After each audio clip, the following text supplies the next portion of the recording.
Assalamualaikum warahmatullahi wabarakatuh.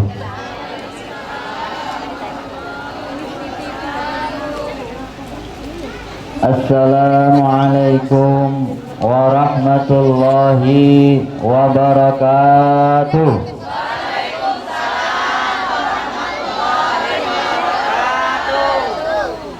Enten sing dereng jawab atau sih? Enten, Pak. Pindah meleh ya. Kang dodolan jereng. Assalamualaikum warahmatullahi wabarakatuh. Warahmatullahi wabarakatuh. Nggih, ini kita enjing, Bu. Makan siang masih lama ya. Kalau selesai nih. Panas, Pak. Panas ya. Nggih. Alhamdulillah. Alhamdulillahi wa bihi bada'na walau abadna ghairahu la syaqina ya habbada rabba wa habbadina wa habbada muhammadun hadina laulahu ma kunna wala baqina. Assalatu wassalamu ala nabiyyina sayyidina wa maulana Muhammad wa ala alihi wa ashabihi ajma'in at-tahirina. Rabbi syrah li sadri wa yassir li amri wahlul 'uqdatam min lisani yafqahu qawli. Subhanaka la ilma lana illa ma 'allamtana innaka antal alimul hakim. Amma ba'du. Yang kami muliakan para yai, para sesepuh, bini sepuh, imam masjid, Nurul Huda, para asatid yang hadir, khususnya pengasuh Pondok Pesantren Hidayatul Quran Rantau Rasau, Kiai Nasruddin. Yang kami hormati Bapak Camat Rantau Rasau, yang kami hormati Bapak aparat pemerintahan di lingkungan masjid dan pesantren ini. Juga hadir di sini tokoh Tanjabtim Pak Sabarudin, anggota DPRD Tanjabtim dulu, para undangan semuanya, bapak-bapak, ibu-ibu, juga anak-anak semuanya yang hari ini wisuda 30 juz atau juz 30? Juz 30 ya. Berapa orang? 23. Ini tadi belum diwisuda ya? Sudah? Oh ya sudah. Kalau belum nanti takut bedaknya sudah hilang gitu ya. Yang merah-merahnya nanti sudah jadi hijau kan, kasihan. Alhamdulillah hari ini kita bisa berkumpul bersama meskipun di masa yang lain dari biasanya karena ada Mbak Corona ini ya Bu ya. Semua jadi berubah. Saya tadi hadir ke sini juga khawatir kalau terlalu banyak orang gitu. Jangan-jangan nanti ada masalah dengan aparat pemerintahan, dengan polsek mungkin, jadi nggak enak.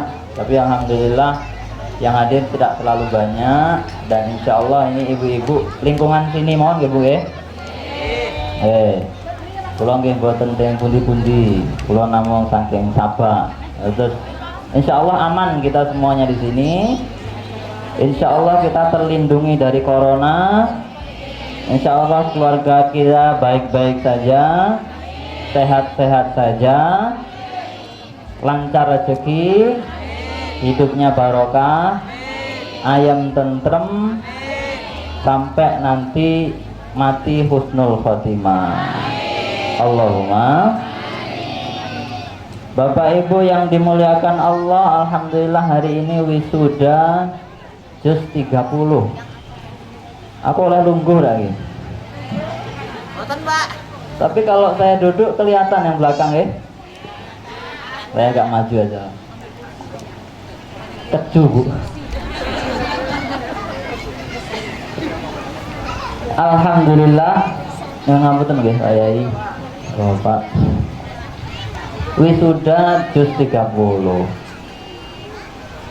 Itu ngapal satu juz itu tidak mudah, Bu. Nggih mboten? Jenengan hafal, Bu? Ngaku dan. Pak, jenengan hafal? Lah niki anak-anak ini sudah mau bekerja keras, tenanan setiap hari ngapal mumet, ninggal ke HP, ninggal ke omah, ninggal ke apa nah? Ninggal ke Facebookan, WhatsAppan, Instagraman, TikTokan, apa nah? Hah? Lagi? Orang nah yo? Masya Allah. Nah, kalau ada anak-anak yang seperti ini, Bu, harus kita dukung penuh. Gimana? Karena kalau kita yang melakukan belum tentu sanggup. Orang-orang yang sudah tua, yang mungkin sudah 50 ke atas, jangankan kon mikir. Hah? No, Bu? Jangankan harus ngapal 30 juz 30 gitu ya. Ngapal Yasin mungkin sudah keberatan gitu ya. Tahlil yang sudah dari dulu sampai sekarang, nek misalnya kau mimpin dari ngapal, gimana Bu? Ada mungkin yang hafal, tapi banyak yang tidak hafal. Buktinya apa? Kalau misalnya suruh mimpin tahlil nggak berani, padahal itu sudah berpuluh-puluh tahun hampir setiap Jumat tahlilan. Nah itulah artinya apa, Bu? Artinya apa, Pak? Anak-anak yang sudah mau berkenan untuk ngafal ini insya Allah nanti akan jadi berkah buat keluarga kita. Allahumma, Allahumma. Karena anak-anak ini istilahnya Pak Yai itu kalau bisa dalam satu keluarga itu minimal satu, Bu, yang hafal Quran. Kenapa? Kalau ada satu yang hafal Quran nanti akan memberi syafaat kepada sekeluarga. Ngoten, Bu. Sekeluarga dari bapaknya, mamanya, nanti adiknya, kakaknya, termasuk juga ke anaknya. Rata-rata itu 7 keluarga dapat tiket masuk surga karena ada darah dagingnya, ada keluarga itu yang hafal Quran. Nah, makanya nek jenengan anak itu minimal siji kudu hafal Quran. Diusahakan gimana caranya didukung supaya hafal Quran.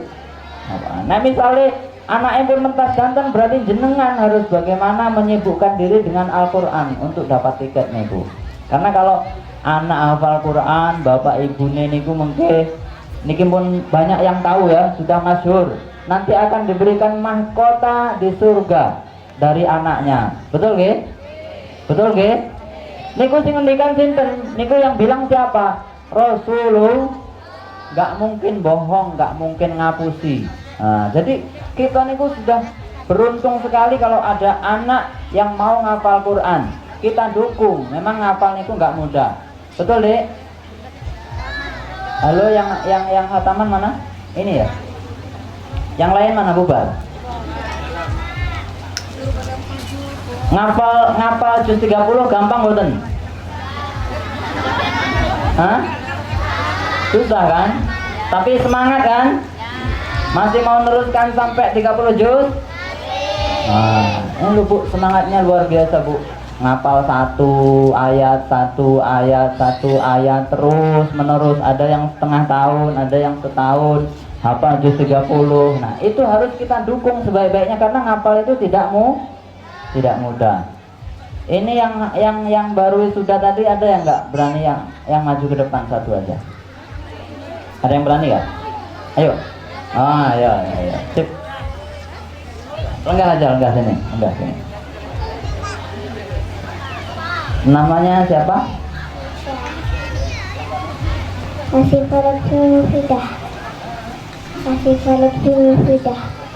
Asifah Lutfi Mufidah. Anaknya Pak siapa?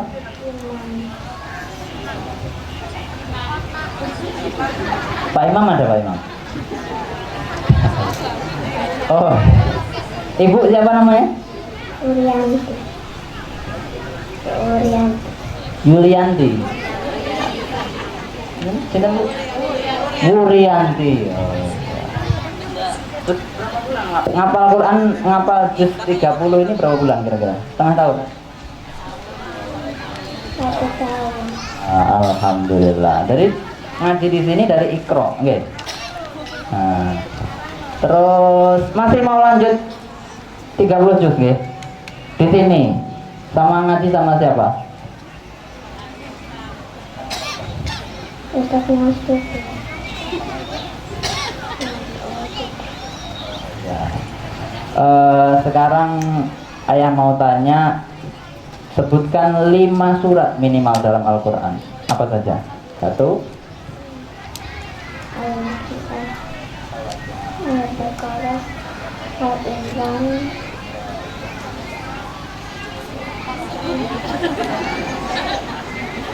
Al-Nisa, Al-Nazi'at, Al-Nazi'at, Al-Nazi'at.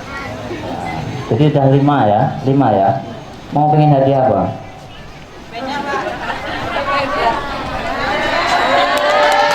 Tengah apa mantahan? Nah, saling ya. Semangat ya. Nah.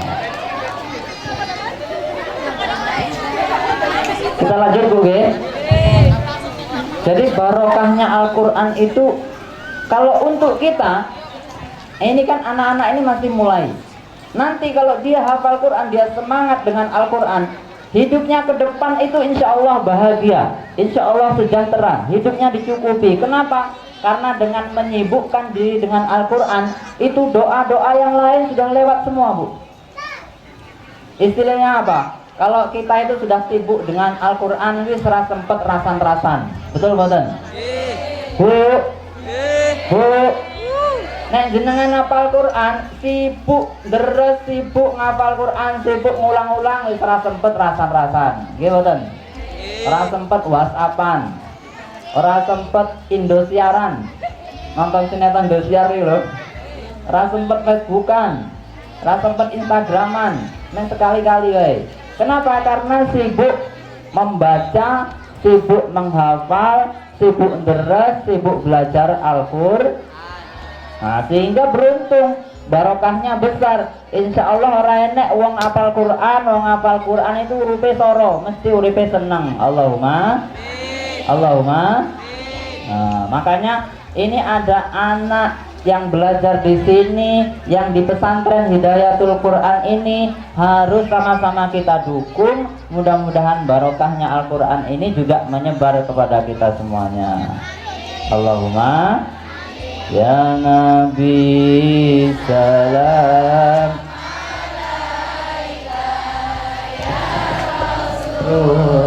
salam alaika ya Habib salam alaika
Bapak Ibu yang dimuliakan Allah, anak-anakku semuanya yang insya Allah akan menjadi dan selalu menjadi anak yang soleh dan solehah.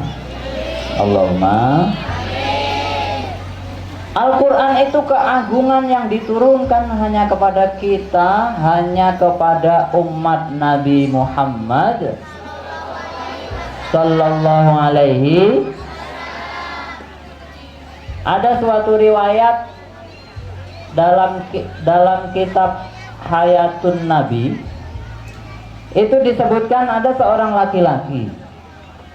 laki-laki yang bermimpi bertemu atau mengalami dengan kejadian hari kiamat. Laki-laki ini mengalami kejadian hari kiamat yang huru-hara sekali. Jenengan nek ngerti contohnya kiamat itu mungkin kalau pernah mengalami kondisi gempa. Kalau yang pernah di Aceh atau kami dulu pernah di Jogja ya, waktu gempa Jogja.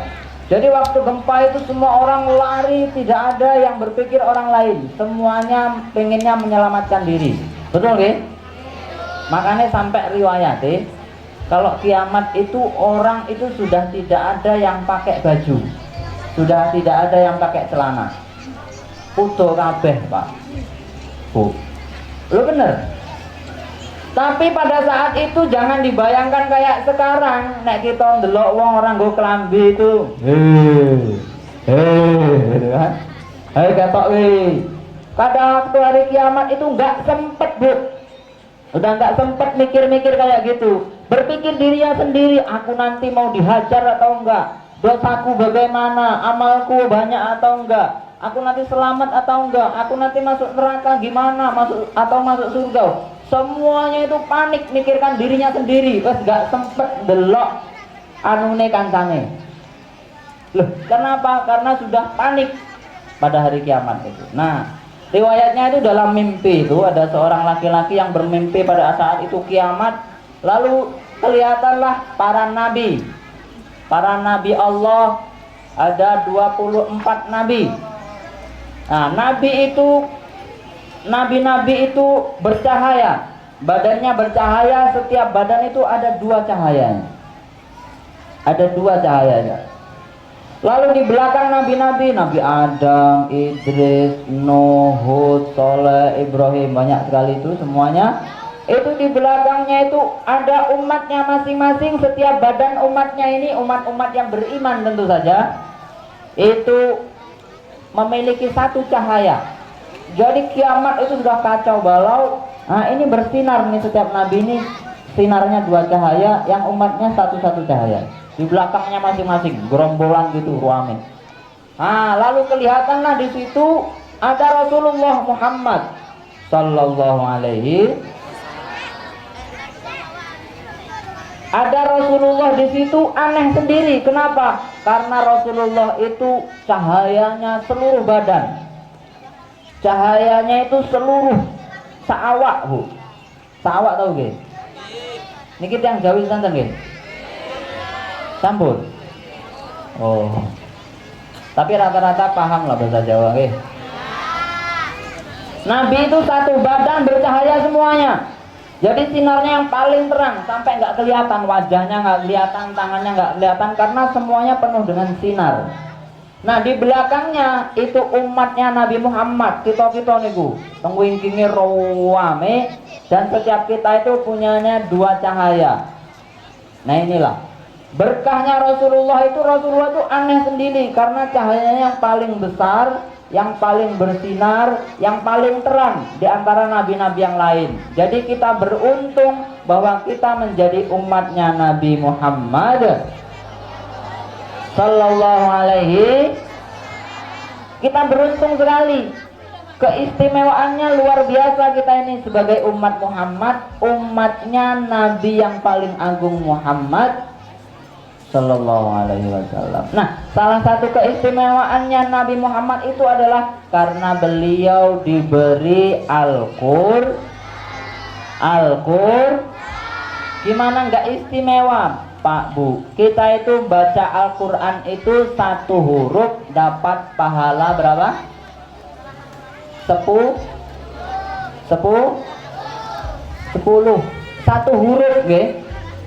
Jadi kalau misalnya baru baca Bismillahirrahmanirrahim. Itu sudah berapa huruf? Bu.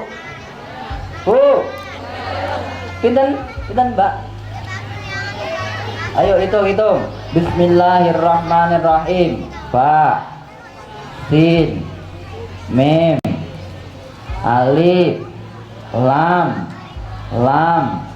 ha, alif, lam, ro, ha, mim, nun, alif, lam, terus ro,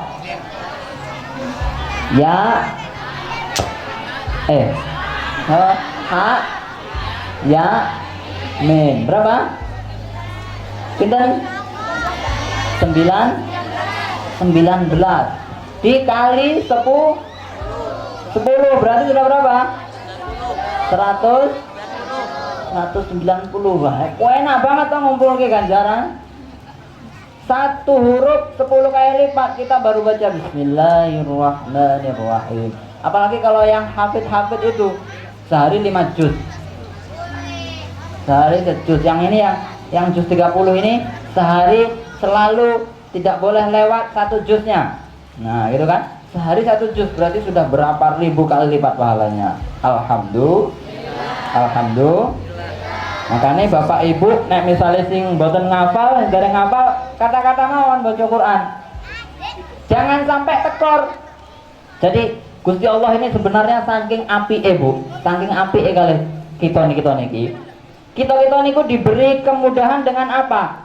Nek jenenge ganjaran melakukan kebaikan kayak Quran tadi dibalas langsung 10 kali lipat. Lah kalau melakukan dosa ini dihitung cuma 1. Gitu. Sama kalau misalnya baru niat nih, aku nanti mau niat baca Quran. Baru niat sudah 1. Ngelakoni tenan, baca Quran beneran sudah dibalas per hurufnya 10 kali lipat. Lah kalau mau maksiat, aku kok tak nyolong jambu misalnya. Baru niat belum dihitung, begitu sudah nyolong jambu dihitung 1. Nah, otomatis sebenarnya sehari-hari harusnya kita niku lebih banyak pahalanya daripada dosanya. Betul nggih? Betul mboten? Harusnya lebih banyak pahalanya daripada dosanya. Tapi kenapa kok kita bisa tekor, kok kata dosane daripada pahalane? Nah, itu yang bermasalah itu kita sendiri berarti.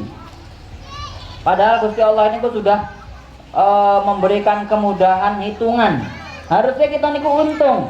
Nah, Bu, berarti nek misalnya besok-besok mau nonton gosip misalnya nang TV, apa ya? Silet misalnya kan.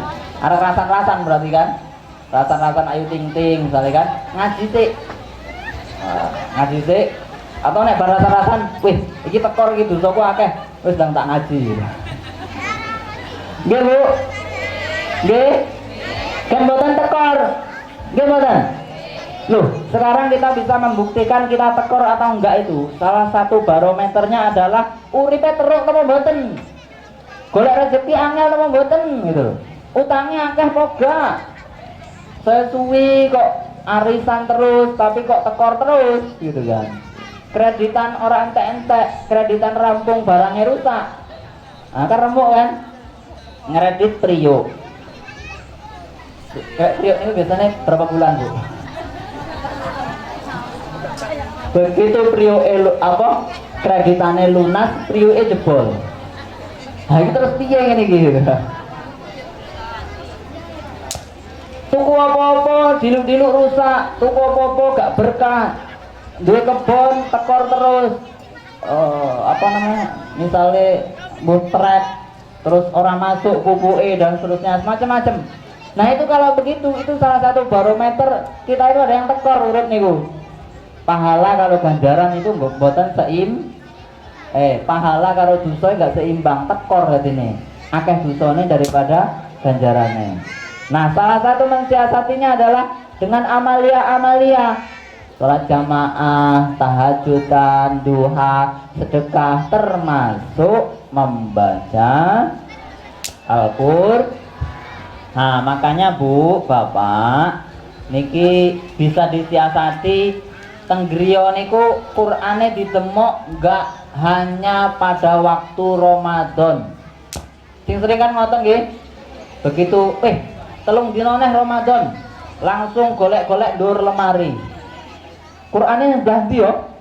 Nah, habis ketemu terus dikeblok-keblok gini kan? Apa? Dikeblek-keblek ini karena banyak debunya harus diserbati puk gitu. Karena nggak pernah tiba hanya pas Ramadan. Jadi kita harus modelkan kayak Ramadan itulah. Ramadan misalnya aku sehari sejus, berarti nggak Ramadan pun sekarang pun sehari sejus. Nah, ini salah satu trik untuk mendukung anak ngapal Quran itu nih Bu. Nah, misalnya anak yang jenengan iki tasik tenggriya. Misalnya, nak sudah hafalan surat apa? An-Naba. Ayo tak semak. Nah, gitu. Ibunya buka Quran, ibunya kan orang hafal. Gimana? Nah, buka Quran. Ayo tak rungokne. Kowe nek keliru dibenerke. Nah, misalnya pokoknya nek misalnya gak ada yang salah, lancar kabeh, tak kai duit 1000. Nah, nggak apa-apa, tak tukokne jajan. Kayak gitu. Tapi ibunya itu mendukung. Karena dulu kawan saya itu salah satu beliau cerita salah satu yang mendorong dia cepat ngapal Quran itu adalah kenapa? Kalau liburan pulang ke rumah, ibu ini nunggoni dia maca Quran. Misalnya hafalannya 5 juz, ibu ini nunggu begini nyimak sampai 5 juz tak dudukan ditunggoni karo ibu. Jadi apa? Jadi anak yang di pondok itu, anak yang mondok itu terus berpikirnya tenanan. Aku besok liburan kudu nambah, izin ketemu mamaku, disemak gitu kan? Di rumah ini karo mamaku gitu. Nah, termasuk di sini, misalnya mondok, anak mondok di sini, nanti disambangi, disimak, wis apal pirang juz le, sak juz, ayo tak rungokne. Nah, gitu kan? Itu Bu nggih. Biasanya ibu-ibu sing rajin ngoten iki. Nggih mboten Bu? Nah, itu nanti dihukum. Putune juga gitu Mbah, kalau misalnya putune nang pondok didukung seperti itu, gue lancar gue orang nek sing salah, no tak kei.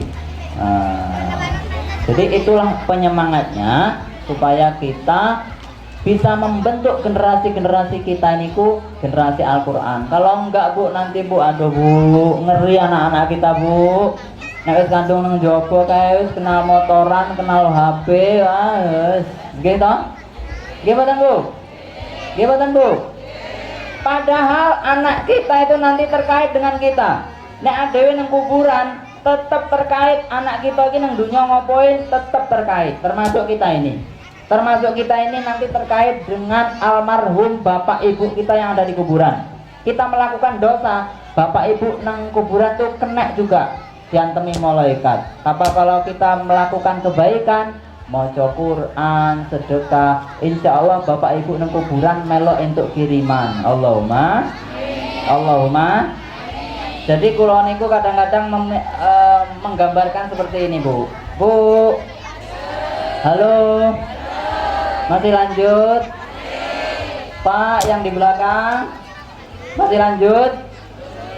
Jadi kira-kira itu beginilah, kalau misalnya di kuburan itu antar arwah ini bisa ngobrol gitu ya. Ini kira-kira gitu. Kalau misalnya antar arwah nang kuburan bisa ngobrol itu kira-kira ginilah, misalnya rasan-rasan. Delok anakku, maghrib budal nang masjid ngaji, adzan ngaji, sholat jamaah, sholat zuhur, sholat maghrib. Alhamdulillah. Nah terus, nggih, matur nuwun. Iki kok beningan Pak ya? Gak ono sing rada peteng ngono ya. Tak apa-apa. Pun. Padahal klambine wis ireng lho.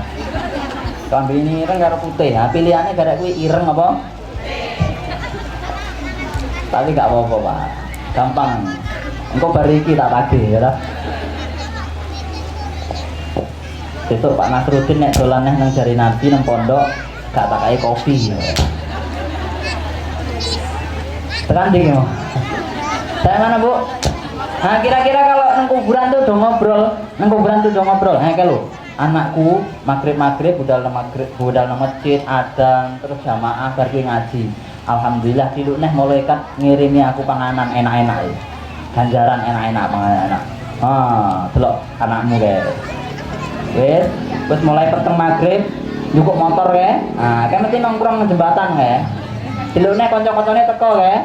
Enak sing gawa tua, enak sing karo weanan ngene, ayo ngumpul gitu. Maghribe lewat, mendem pisan. Terus engko bar mendem mungkin ngopo meneh gitu. Diluk meneh jajalan. Malaikat lak nggawa pentungan, mentungi kue. Kira-kira mungkin gitu Bu kalau mereka bisa ngobrol itu.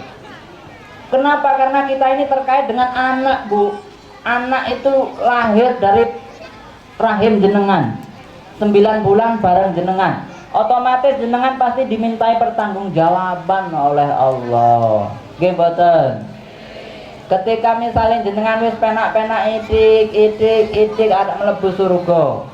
Anak endugal, anak era karu-karuan jenengan meneng wae, gak mondokke, gak didik secara agama, gak lahir rezeki apik, akhirnya apa?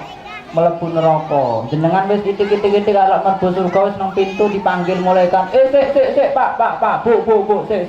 Kita sik enek hitungan. Ayo rekenan sik kene. Anakmu kaya ngene iki kelakuane. Sedih mboten? Nggih. Begitu juga kita ini sebagai anak. Jenengan iki nggih anak to nggih?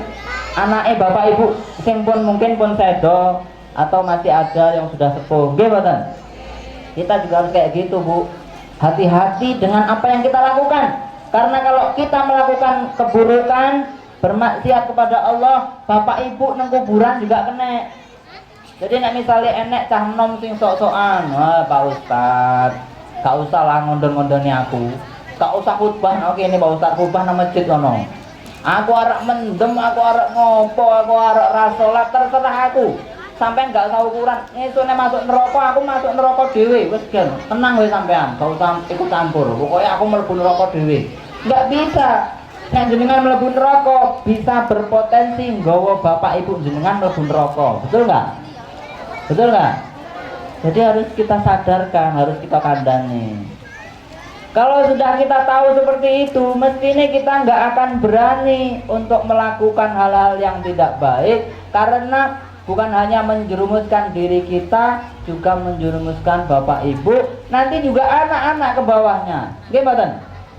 Makanya kula nek misale enten santri baru, wali santri daftar teng pondok, kula biasanya pesene namung kalih bapak ibu. Pertama, juga jenengan teng mriki nyuwun tulung didongake. Pripun carane monggo, misale baca setiap habis sholat baca Fatihah. Ibu ngoten nggih teng yogane dongake mugi-mugi dadi anak yang soleh dan soleh. Mugi-mugi belajare anteng, mugi-mugi tetap semangat, sehat walafi, jauh dari koro. Yang pertama doakan, yang kedua pastikan rezeki niku resik. Jadi bapak ibu sing jenengan sukane yatra sing jenengan sukane teng lare teng pondok niku, uang yang bapak ibu kasih ke anak yang dimakan anak itu usahakan betul-betul bersih. Jangan sampai ada kecampur yang buruk-buruk. Istilahnya enek sing kecampur sing elek-elek kuwaan wae. Gak usah lebokne nang wetenge anak, karena nanti jadi penyakit, jadi anaknya malesan, anaknya degil, anaknya diatur angel. Jadi nek misalnya Pak Bu, nek jenengan misalnya anaknya angel diatur, oh jadi salah ke anaknya tok, jenengan kudu introspek. Aku biyen bocah biyen piye? Saiki aku golek duwite piye? Kelakuanku piye? Harus dipikirkan. Itu Bapak Ibu yang dimuliakan Allah. Allahumma sholli ala Muhammad. Allahumma sholli ala Muhammad. Tadi cerita ya, Abu Jahal itu adalah salah satu paman Nabi yang selalu musuhi Kanjeng Nabi. Selalu musuhi Kanjeng Nabi. Suatu hari dia itu nyusun siasat bagaimana supaya bisa mencelakakan Nabi Muhammad sallallahu alaihi. Akhirnya didiskusikan macam-macam sama kawan-kawan anak buahnya. Sudahlah, kita buat lubang depan rumahku, katanya. Nanti kita susun rencana, aku pura-pura sakit, kasih kabar kepada Muhammad ponaanku itu untuk datang. Nabi ini salah satu kehebatannya, Rasulullah itu salah satu kebiasaannya kalau dengar orang sakit datang. Nah ini Bu, ini salah satu akhlak Nabi yang harus kita contoh. Nek krungu wong sakit moro dungake, tapi dungake yo aja malah sampai nopo lorone rematik, tonggoku wingi rematik langsung mati loh. Jangan begitu kan ya, dijenguk. Karena apa? Allah pernah dalam hadis qudsi pernah ngendikan, kalau pengen tahu aku ada di mana, aku ada di tempat orang-orang sakit. Nah gitu. Nah, nanti kapan-kapan kita bahas soal itu. Nah jadi Abu Jahal bersiasat, dia pura-pura sakit di rumahnya, terus bikin lubang di depan rumah itu, terus dikasih apa ya, kayak rumput-rumput atau apa yang pokoknya itu nggak kelihatan kalau lubang, jebakan lah gitu ya, jebakan supaya Nabi masuk ke dalam lubang itu nanti celaka di situ, bisa nanti terbunuh di situ gitu. Nah betul, sudah dibuat lubang depan rumahnya, terus si Abu Jahal tadi di rumah, terus anak buahnya bilangin Muhammad, aku lagi sakit, itu biar dia datang, dia jenguk aku, gitu kan? Betul lah. Nabi Muhammad dibilangin kalau Abu Jahal sakit, datang, tuku datang ke depan rumahnya itu, sudah hampir nih kena apa namanya, kena lubang itu, sudah depan rumah, sudah mau masuk lubang itu, dibisiki sama malaikat Jibril, ya Rasulullah, itu jebakan di depan itu, sampean jangan lewat situ. Itu nanti masuk terperosok, itu adalah tipu daya Abu Jahal. Lalu apa? Dibisiki ngoten niku Kanjeng Nabi langsung putar balik lah.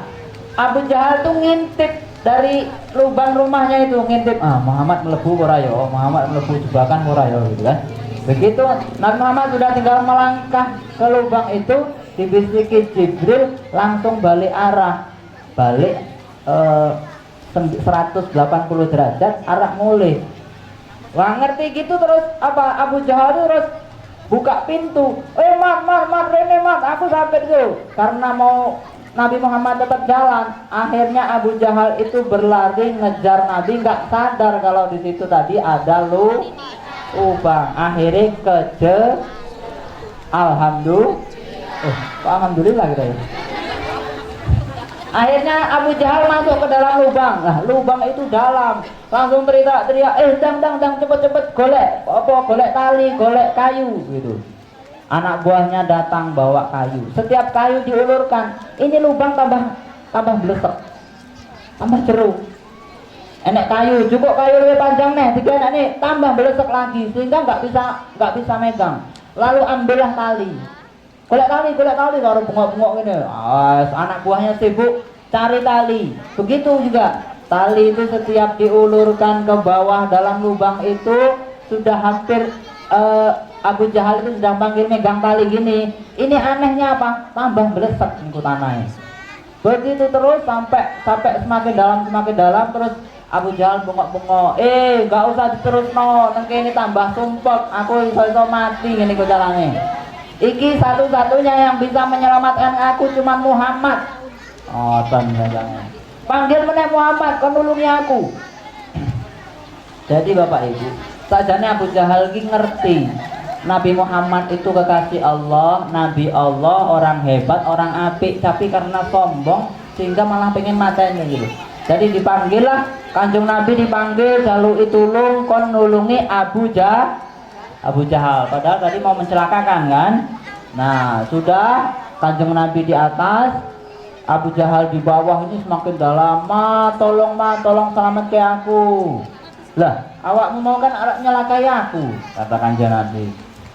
Wes pokoknya ngene wes, pokoknya nek sampean gelem nulungi aku tak masuk Islam, aku tak beriman, aku tak melebu Islam melu awakmu. Itu janji si Abu Jahal. Ya wis nek ngono tenanan yo, nggih ya. Rasulullah langsung ngulurkan tangan begini. Begitu ngulurkan tangan gitu, bumi itu bergerak, langsung ketangkep tangannya Abu Jahal. Abu Jahal langsung ditarik karo Kanjeng Nabi, wis tekan dhuwur, langsung kebut-kebut ini kan banyak debunya kan. Langsung ini Abu Jahal. Hebat teman sihirmu, Mat.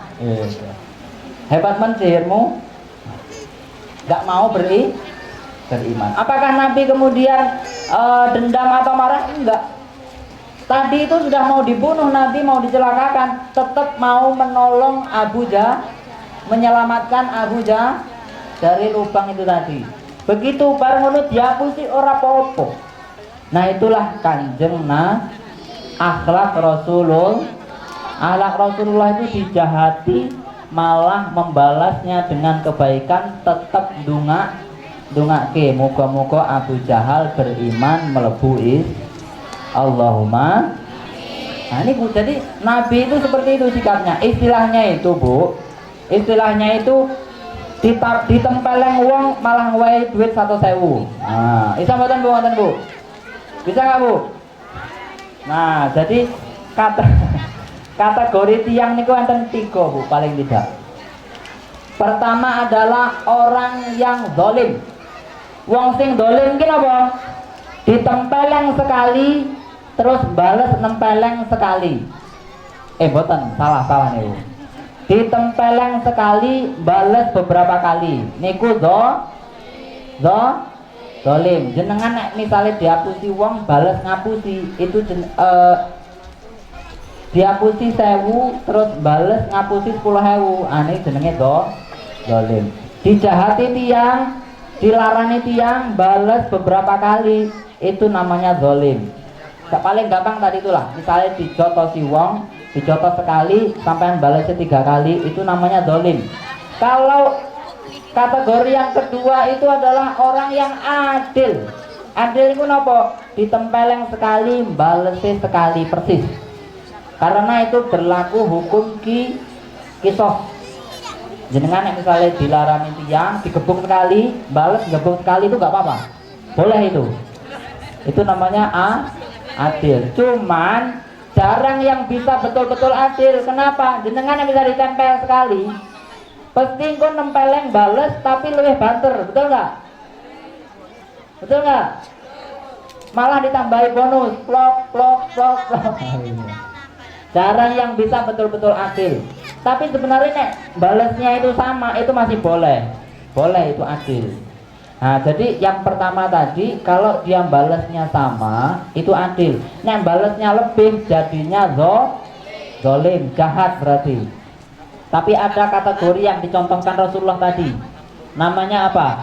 Kategori orang yang mulia. Yang mulia itu apa? Ditempeleng wong langsung cukup dompet, ngai duit 100. Angel wis, angel. Loh, Kanjeng Nabi lah ngoten. Kanjeng Nabi ngoten. Di Taif itu ketika datang ke penduduk Taif, diantemi sampai luka-luka, diantemi batu sampai badannya luka-luka. Lalu malaikat Jibril datang, "Ya Muhammad, ya Rasulullah, apakah perlu aku angkatkan gunung untuk aku timpakan kepada penduduk Taif supaya mati semua?" Wah nesu iki Jibril iki delok Kanjeng Nabi dibegitukan. Apa kata Nabi? Ojo dipateni, ojo dilarani. Mending tak dungakne. Lalu dia berdoa kepada Allah, "Ya Allah, ampunilah dia karena penduduk Taif sesungguhnya penduduk Taif itu tidak paham, tidak ngerti nek aku ki nggawa kebaikan." Bayangke Bu, dilarani malah ndongake apik. Nah itu adalah contoh dari Rasulullah Shallallahu Alaihi Wasallam. Jadi Bu, besok nek misale jenengan gadah tonggo ngekei sate tapi ming ambune tok. Nah, misalnya masak gulai ambune enak tapi ming dikei ambune tok. Nah, jenengan cepet-cepet ke pasar, teng pasar tumbas sate sak blek, ya toh? Sak baskom gede terke nang omahe. Matur nuwun mawon jenengan pun mancing niki kula terke asline. Nah, niku apik apa nesu, Bu? Nesu, Pak. Nesu nggih. Oh, nek nesu gak usah berarti. Nah, ngoten niku, Bu. Itu akhlak teladan Rasulullah. Rasulullah itu makhluk yang paling mulia sampai nopo? Allah itu ngendikan aku tidak akan menciptakan dunia dan seisinya ini kalau aku tidak menciptakan Rasulullah terlebih dahulu. Maka dalam riwayat ini pun apa? Waktu Nabi Adam gak diampun-ampuni, waktu Nabi Adam dilemparkan ke bumi dari surga, kan itu Nabi Adam kan berdosa, ya kan, melakukan perbuatan dosa lalu dilempar ke dunia, dilempar ke bumi. Bertahun-tahun gak diampuni. Nyuwun ngapunten kali Gusti Allah, istighfar minta ampun gak diampun-ampuni, sampai suatu ketika, ya Allah, demi Muhammad tolong ampuni aku. Setelah itu kemudian baru diampuni. Lalu ditanya sama Allah, ya Adam, dari mana kamu tahu nama Muhammad? Dari mana kamu tahu nama Muhammad? Padahal Muhammad belum muncul ke bumi. Apa kata Nabi Adam? Aku di aras itu ada melihat tulisan La ilaha illallah Muhammadur La ilaha illallah Muhammadur. Lah itu kok ada nama Allah, yang sebelahnya ada nama seseorang. Ini pasti nama yang istimewa berjajaran dengan Allah, kata Nabi Adam. Ini mesti nama yang istimewa di sisi jenengan, makanya namanya itu berjajar dengan jenengan di aras. Maka kemudian dengan bersumpah pada nama ini, aku meminta ampun atas dosa-dosaku ya Allah. Akhirnya diampuni oleh Allah. Makanya kalau kita doa, passwordnya adalah menyebut nama Rasulullah Sallallahu Alaihi. Jadi nek dungo bu, dungo kalau nggak ada nama Muhammadnya nggak sah. Azan juga begitu, harus ada nama Muhammad. Sholat juga begitu, harus ada nama Muhammad. Doa-doa juga begitu, harus ada nama Muhammad. Semuanya hal-hal yang kebaikan harus ada nama Muhammad. Apalagi kalau yang mau sholawatan, menyebut nama Rasul, mengagung-agungkan Rasul, mensyiarkan nama Rasul, insya Allah barakahnya luar biasa. Allahumma. Nah, makanya ini grup sholawat ini bu, kita harus bersyukur wonten tiyang yang berjuang mensyiarkan sholawat, karena inilah yang ngadem-ngademi tempat ini. Karena sholawatan ini, grup yang seperti ini yang insya Allah membuat Kanjeng Nabi mesam-mesem saking akhirat, mesam-mesem nyayangi penduduk rantau rasau, nyayangi penduduk Tanjung Jabung Timur, nyayangi penduduk Indonesia. Alhamdulillah.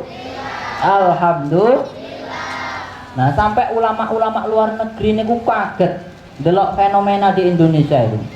Dan sampai ngendikan ulama-ulama luar negeri itu, di dunia ini yang paling mencintai Nabi Muhammad itu adalah penduduk Indonesia. Kenapa? Karena grup sholawatan itu banyak. Di mana-mana kalau ada sholawatan orang ramai datang. Itu nggak ada selain di Indonesia. Kalau di luar negeri, di Timur Tengah, di tempat-tempat yang lain di seluruh dunia ini, yang sholawatan itu wong-wong alim. Niku pun boten didendangkan, jarang yang didendangkan, jarang yang sampai tinggi seneng-seneng sampai larut gitu. Yang diwiridan, Sallallahu Muhammad, Sallallahu Muhammad, Sallallahu Muhammad gitu balik. Tapi itu kan orang-orang tertentu.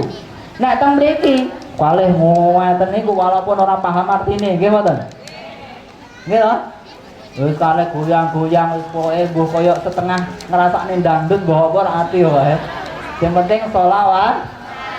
Lho nek misale enten sing goyonan tapi enten sing tenanan, insyaallah sing goyonan wau juga entuk dadi barokah juga, dapat barokahnya juga. Allahumma ya Nabi salam alaika ya Rasul salam alaika ya Nabi salam alaika salawatullah alaika ya Nabi salam alaika ya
Allahumma sholli ala Muhammad. Ini sampai jam berapa ya? Tekan sore, Pak. Tetap ya? Tekan sore, Pak. Lanjut. Lanjut. Tenang nih. Nek wis aku malah beneran loh. 5 menit lagi ya. Oke, nopo lanjut nopo pun, Bu? Allahumma sholli ala Muhammad.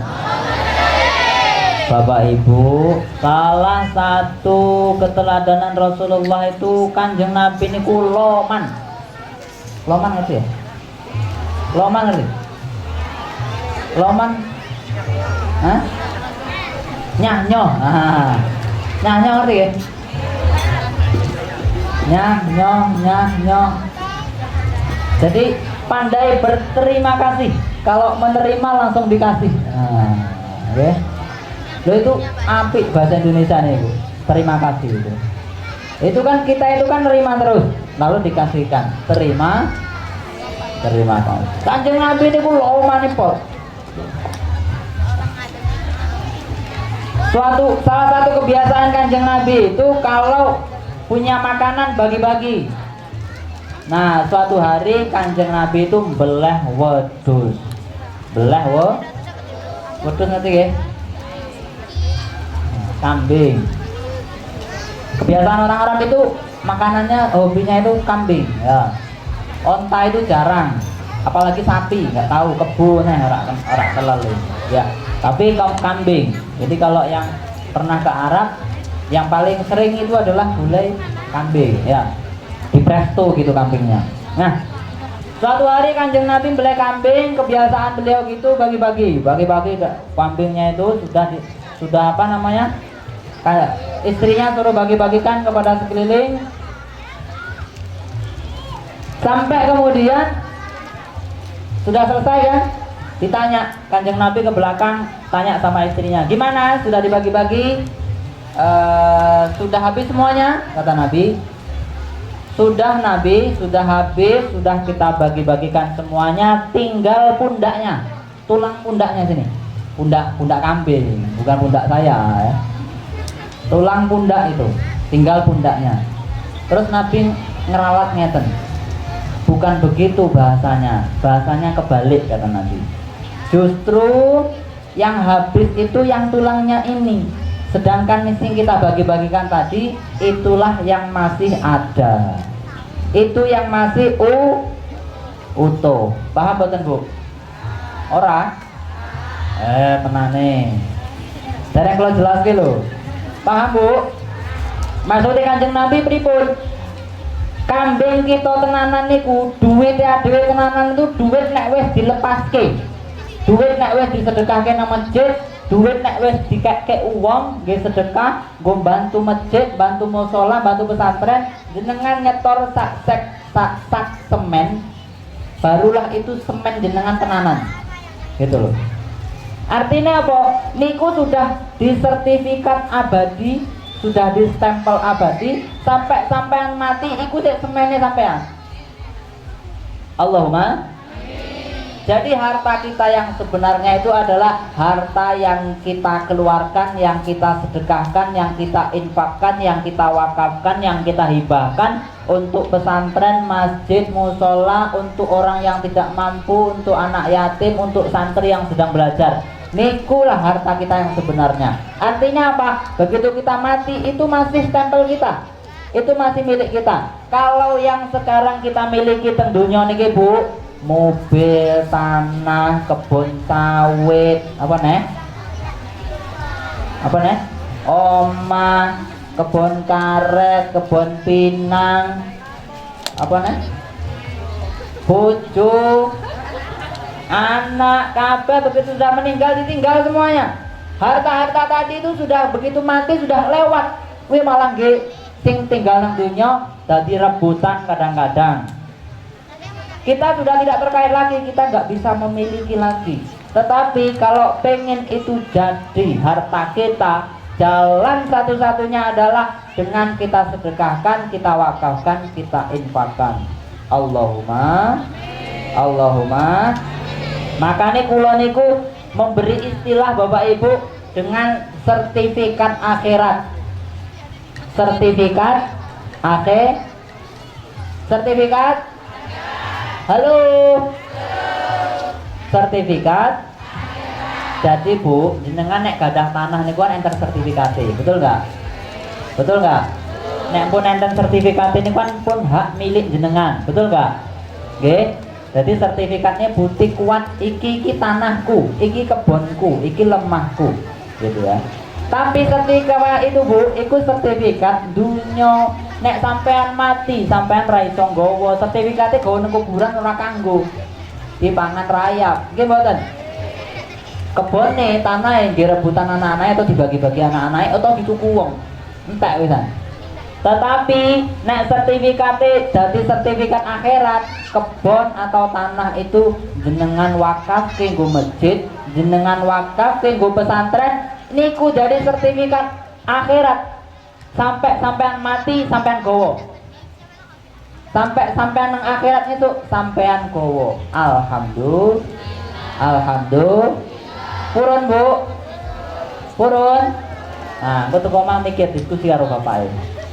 Pak, kita harus membagi sebagian, merubah sebagian sertifikat kita menjadi sertifikat akhirat. Nah, loh, kalau misalnya jenengan kasih ke pesantren atau ke masjid, siapa yang diuntungkan? Gak ada, bukan pengurus masjidnya, bukan pengurus pesantrennya, dia jenengan. Karena misalnya pesantren memiliki Hidayatul Quran, jenengan wakaf nopo duit atau wakaf tanah misalnya. Loh, Pak Yai Nasruddin itu kan hanya menjalankan untuk kemaslahatan pesantren, jadi panitia. Kasus kula teng jari Nabi, ada orang sedekah untuk ngasih semen dan seterusnya. Kula niki namung panitia, camun menerima titipan. Jadi nek enek sing kae gawe pondok nggih bisnis ben duit akeh. Jenengan ra ngerti remuke ngurus pondok, gitu.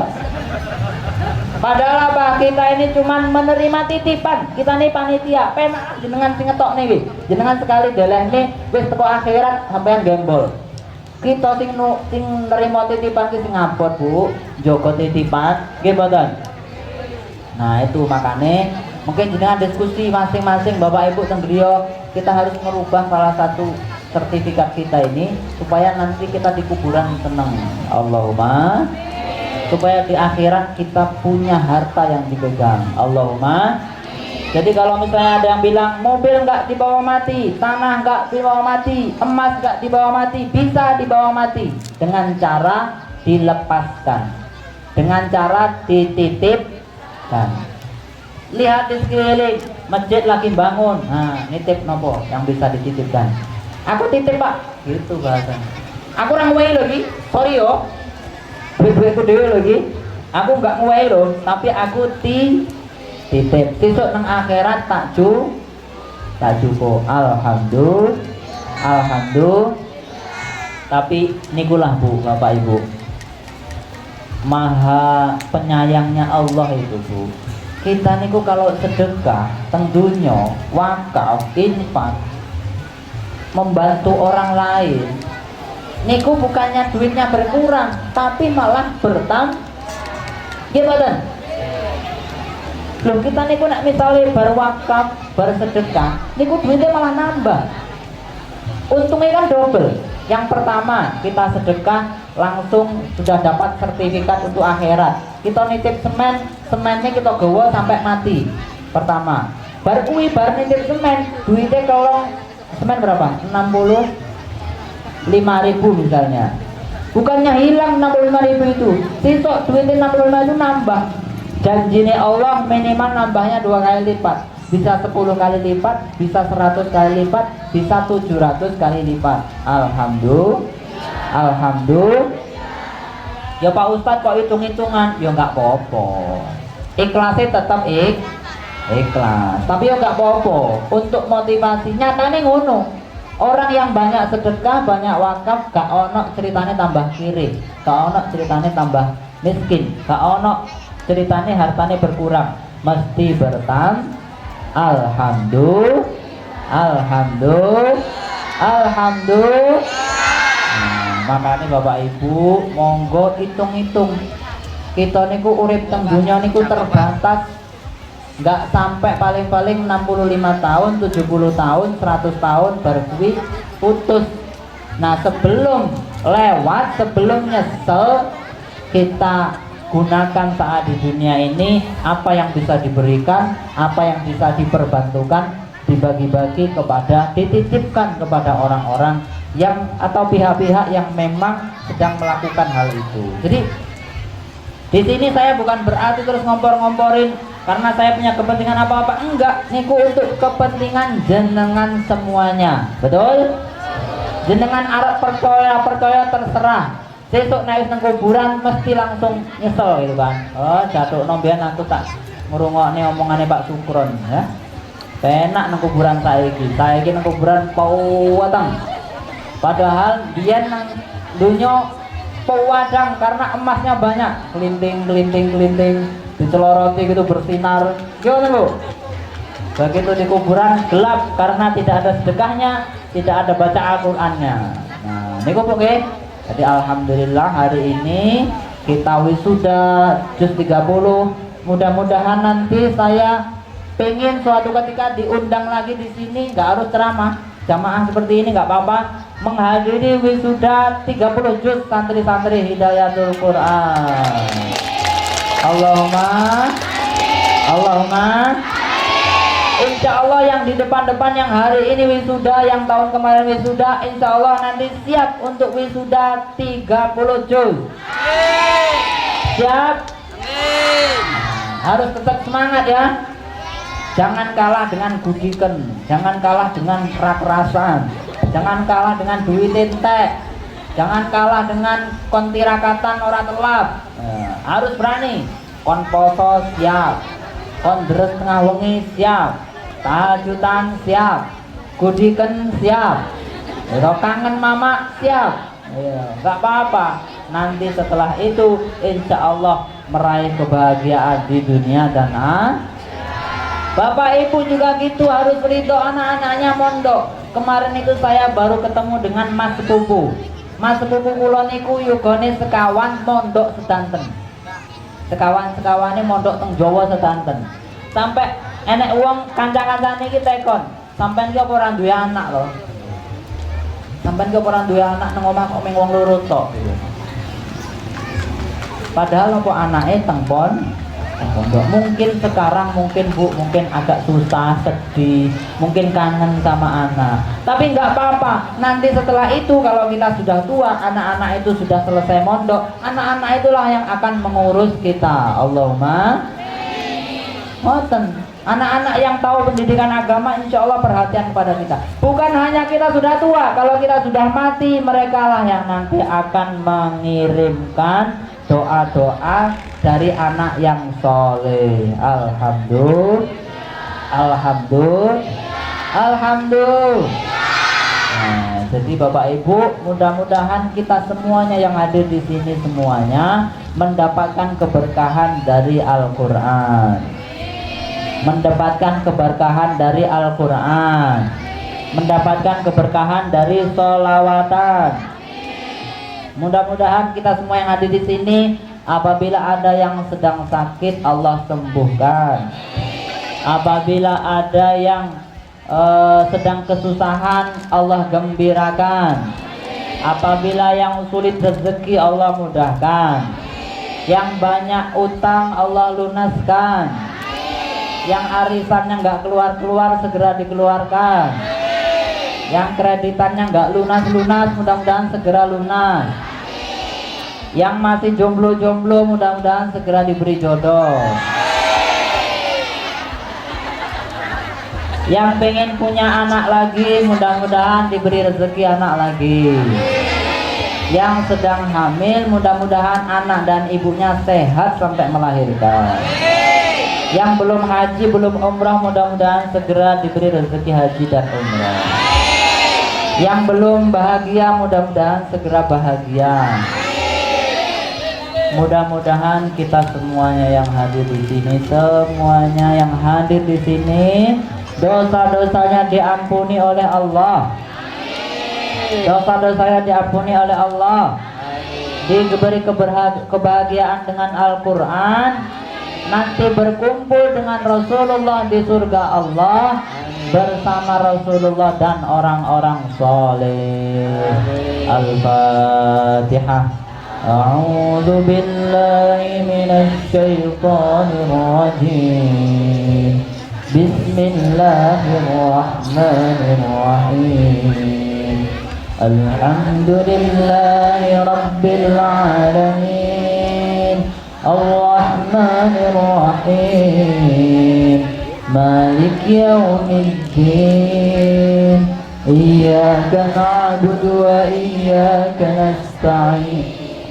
Ihdinas siratal mustaqim. Siratal ladzina an'amta 'alaihim ghairil maghdubi 'alaihim waladdallin. Bapak Ibu, kalau ada yang kata-kata yang gak enak atau mungkin ketelisut yang salah, mohon maaf ya. Mohon maaf ya. Nah, kalau ada yang belum memaafkan, boleh saya temui dulu. Kalau ada sumur di ladang, bolehlah kita menumpang mandi. Kalau ada kata-kata yang kurang berkenan, tolong jangan dimasukkan ke dalam masukkan saja ke dalam panci, diulek-ulek hilang. Ya Bu. Kalau ada sumur di ladang, bolehlah kita menumpang mandi. Kalau ada hal-hal yang masih ingin dibicarakan, silahkan datang ke pesantren Jari Nabi. Kita ngopi-ngopi ya. Kalau ada sumur di ladang, bolehlah kita menumpang mandi. Kalau ada oleh-oleh yang mau diberikan, akan saya bawa dengan senang hati. Allahumma fiq ila qomitorik. Asmanallahu ni'mal wakil. Wassalamualaikum warahmatullahi wabarakatuh.